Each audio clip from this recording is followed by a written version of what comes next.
I'm here with Kathrine of Sylvaine to talk about a little bit about her music, the tour that she's on right now, and perhaps some of the stuff that will be going down at Inferno. Because we always meet up at Inferno, and it's always a pleasure. So there's definitely going to be some stuff happening this year there, so you want to stay tuned for that. First of all, welcome to Toronto.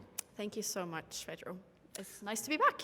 We always meet up either in my hometown or your hometown. So we at some point in time, we have to meet up somewhere else that it's neither Toronto or Oslo. I think so, yeah. Maybe Dubai next or something?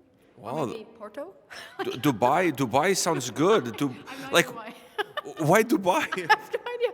My brain just went, Dubai. So there we go. Oh, I thought maybe you were watching Dubai Bling on Netflix. No, unfortunately not. I don't have much time to watch stuff. Or I don't take the time to watch stuff on this tour, so... I did watch American Beauty last night, which was great, but yeah. Well, there's always a little bit of time. There is, but somehow there isn't on tour. There's always time, but we don't do much outside of what we're doing here on tour, somehow. So speaking of the tour, how's the tour been? Because you're starting to go into the last bit of the tour. So how's the tour been for you? It's been great. This is the last week that we're in now, and it's kind of crazy to think about that we're already kind of at the end of this, the last third. It's been really amazing. It's been such a privilege to be out with Eivør again, like for the second time. I really love these people. I feel like they're my family at this point. And yeah, the audiences have been so kind and so warm and very receptive to my music, because obviously going out as a support, you always know that people are here to see Eivør. And I always wonder if it's going to be kind of like a, not a problem, but you have to win them over. And so far it's been really, really, really cool. So I'm very grateful to be here. Well, I'm grateful that you are here. You must be working on something new. Please tell me that you're working on a new record. I know there's not a lot of time on tour, but is there something cooking for you? There is, yes. My 5th album is cooking, as you call it. It's just I need to kind of have a moment when I'm not splitting my brain into 1,000 different places, which hasn't been the case for quite a while now. So as soon as I get back home from this tour, I'll hopefully have a few moments that are a bit more calm to just start focusing on finishing the next album, because half of it is already done. Ooh, can you share anything at all? No, I'm just kidding. Well, that was a quick answer. Just no. No, I'm just kidding. Basically, it's hard for me to say what this album sounds like so far, because I have 3 tracks for it, 20 minutes of music, and they all sound very different. Some of it sounds like where Nova left off. Some of it is more inspired by my EP, Ega Framand. And yeah, it's just new impulses mixing with the old, and I don't think it will be a wild surprise or I'm not doing bluegrass all of a sudden, but still, I'm quite excited for where it's going. So I hope some songs have some English titles so I can pronounce them a little bit better, because your EP took 10 years out of my life just trying to pronounce those words. Yeah, I know, you're not alone there, unfortunately. I was apologizing in every interview. I was yeah, good job, you did a good job. Yeah, so far they have English titles, so you're safe for now. For now. For now. I won't make other promises. Knowing you, the best songs will not have English names on it, and you're just going to screw me. Probably. Yeah. I would count on it, yeah. Yeah, I think that's exactly what's going to happen. So I'm coming to Inferno. Great lineup this year. You were there last year doing some DJing stuff. I was there just taking it all in and enjoying the festivities. I love that festival. Really looking forward to coming back. This year I feel like it has a little bit of a special meaning with Jan Martin not being around us anymore. Such a huge loss for the Norwegian metal community, but a huge loss for anybody that knew him. I have really a hard time putting words together to even describe. Meeting him last year was amazing, and I feel like this year we have to do something bigger. So what are you going to do to make this year bigger? Well, yeah, first and foremost, that's very true.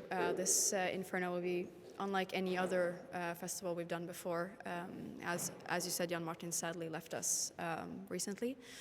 So it feels like, as you said, we really have to make this one a big celebration of his life and his legacy and what he started and what he meant to so many people in our community, especially in Norway.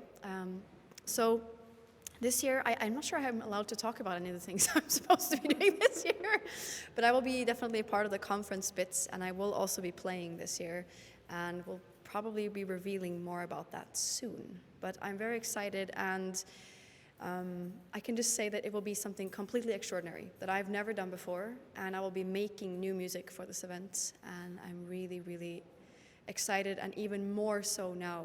I'm really grateful and humbled to be part of this edition. I could not have said it better about myself. Like, I feel very humbled to have the opportunity to come back again in 2025. I really feel like this is going to be a very important Inferno, and it's one that we really have to make it memorable and make Jan Martin proud of everything that we're going to be able to do there. I know a few things that are happening, but I also can't say. I'm really excited to see what you have in store for us at Inferno. But perhaps the bigger question is, are you going to be DJing again? For those of you that don't know, she did a DJ set last year at Inferno. I heard was like off the hook, was like insane. People were just like going nuts. Like, are you pulling that kind of stunt again this year? I mean, you never know. Like, maybe I am. I do find this really fun. Like, it's something that I've been asked to do now a few times in recent years, and I'm just like really enjoying it. So who knows? Maybe, maybe not, maybe. You know, one other thing that you did last year was you were part of the conference, as you said. I went to your panel because I thought not because you came to mine, but I went to yours because I was really curious about singing, and you were talking about how to use your voice and different technique. I'm not a singer, but I'm really curious about that sort of thing, like, you know, how really to use your voice as an instrument.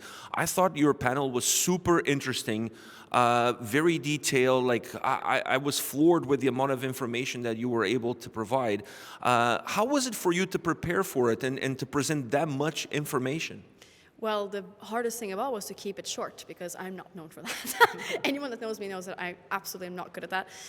But no, it's something, I'm very much like a nerd when it comes to the voice, because I think it's a very fascinating subject, and the fact that I'm classically trained, so I have that background of like knowing how to do things in the correct manner, and like how it works, like anatomy-wise, and which parts are involved in all this kind of stuff.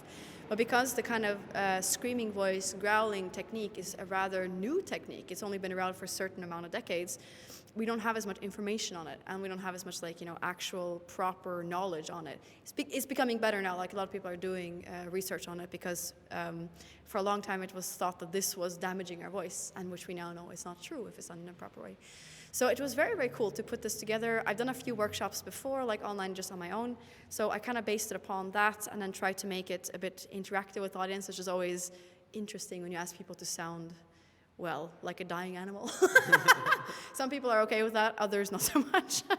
But it was really fun. Like, I always really like to share this with people if they're open to it, because that kind of distorted voice is like a really cathartic thing. Like, even if you want to use it for something or not, it's like a primal, like, release kind of thing. So it's quite fun to talk about. Yeah, after I attended your panel, I was like, I know I cannot sing regular singing, so I know I'm not even going to go there. But it kind of made me feel like if I work on it, or if I know how to use it, like, even I can do it. Like, it's not something that, like, you have to be born with it. You can really work to reach the goal that you want to reach. At least that's the vibe that I got listening to you. Is that the case? I think so. Like, I think, you know, this thing about, like, we all have a voice, we all have vocal cords, and most of us, like, they work normally, you know, like, not talking about people that have, like, paralysis or stuff like that, but most of us can produce sound with our vocal cords. And I mean, singing or like screaming is a skill like anything else. So of course, some people are going to have a natural talent for it, and some people are going to be better at it, just like right off the bat. And like for the clean voice, of course, some people have voices that just are more pleasing than others. But that being said, like, we have the bits and bobs we need.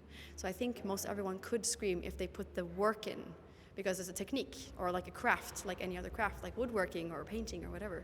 So yes, I do think it's possible. Which skill set for you as an artist takes the most amount of work to perfect and to improve? Is it your playing skills, your singing skills, your songwriting skills? Which one you think is the one where perhaps maybe you have the most room to grow? Ooh, that's a good question, Pedro. Good question.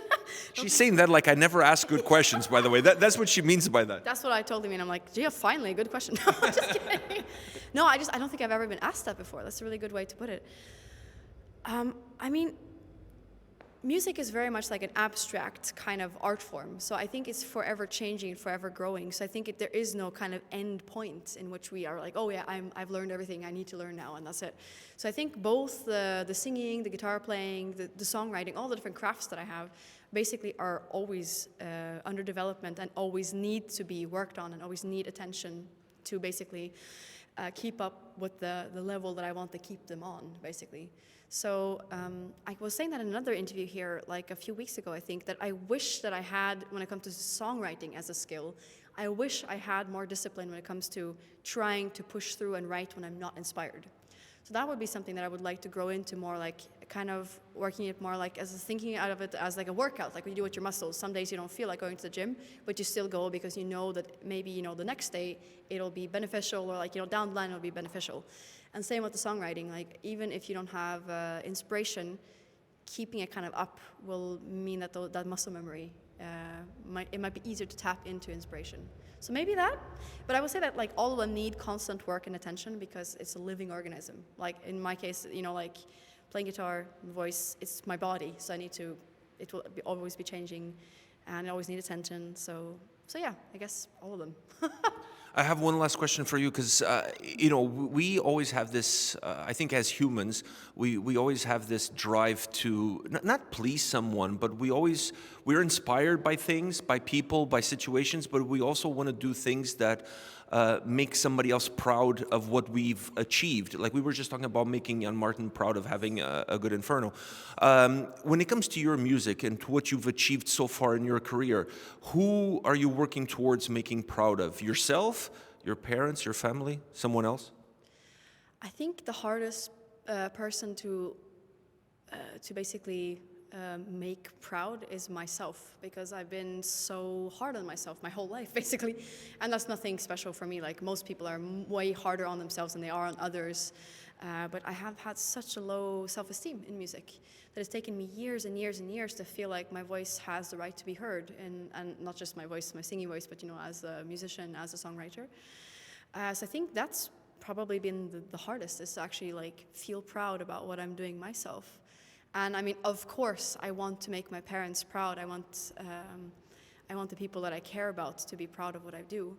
But I think ultimately, in the end, at the end of the day, you have to be able to stand behind every performance, every record that you do, and say that you yourself are proud of it, because that's where it all begins, I guess. So yeah, it sounds very egocentric to say myself, but I think that's the hardest, probably. Yeah. So you guys heard it here. Now the question, I was not going to ask you this, but any chance in the future of you entering Eurovision? Whoa, okay, we're just like throwing in the curveball. Yeah, I just had to, I feel. Where did that come from, Pedro? What are you trying to say? What are you implying? Well, first of all, I'm a huge Eurovision fan. Okay, so I'm a huge Eurovision fan, and I'm starting to see a lot more less normal acts, for a lack of a better term, entering into Eurovision and being successful at it, and then opening incredible doors for them to go and do whatever it is that they want to do. And I feel like the kind of musician that you are, I feel like there's room there for a musician like that, for someone who can really present a different type of art, but something that's coming from a very guarded place. And I think it would be great. So I was just wondering, did you ever think about something like that? I mean, yeah, I think like most people have been in contact with Eurovision at some point or another through their life. I think it's quite entertaining to watch, because I think it's very interesting to see what every country deems like their best thing to send, because it varies very much in what's going on there. Every year there's at least one act where you're like, really? But there's a lot of cool stuff coming out of it too. And sometimes more than one act. It's probably most years more than one act. But then you have the ones that are like, oh, really? Like in a good way. Like, for example, Finland is like a classic country that does that a lot. That brings out a lot of cool stuff. So, I mean, you know, why not? If it feels right at some point, I wouldn't be like, no, because I think it's, now we're starting to realize that the kind of the opportunity it is to be in Eurovision and use it for like a promotional tool. It's like a massive stage to be on. Mm-hmm. And I mean, if you're writing something that you feel as this is authentically me, then why not? Like, who knows? Maybe the future holds this. I have no idea. We're putting good vibes out there. So like if you talk about it long enough, then eventually will happen. So that's kind of the vibe that I want to put forward. I want to see Kathrine with Sylvaine performing at Eurovision. Only if I get to wear like a full bodysuit that's like glitter. I'm sure that can be arranged. But still make people cry, you know. That's kind of my trademark. I'm sure that it can also be arranged. Perfect, then we have a deal. I feel like Eurovision is a blank canvas. Yes, it is a very colorful blank canvas. There's nothing is off. Well, I shouldn't say nothing is off limits. I'm sure there's some stuff that's off limits, but I think you can be very creative. I don't know if you saw the performance from Windows 95 Men last year. If those guys can do what they did, I'm sure you can do whatever. Yeah, that's true. That's true. That's a very valid point. Kathrine, thank you very much for your time today. It was an absolute pleasure. I'll see you in Oslo in a couple of months. Looking forward to your show there and looking forward to your DJing skills. Thank you very much, and thank you for having me. As always, Pedro, it's been a pleasure. Thank you.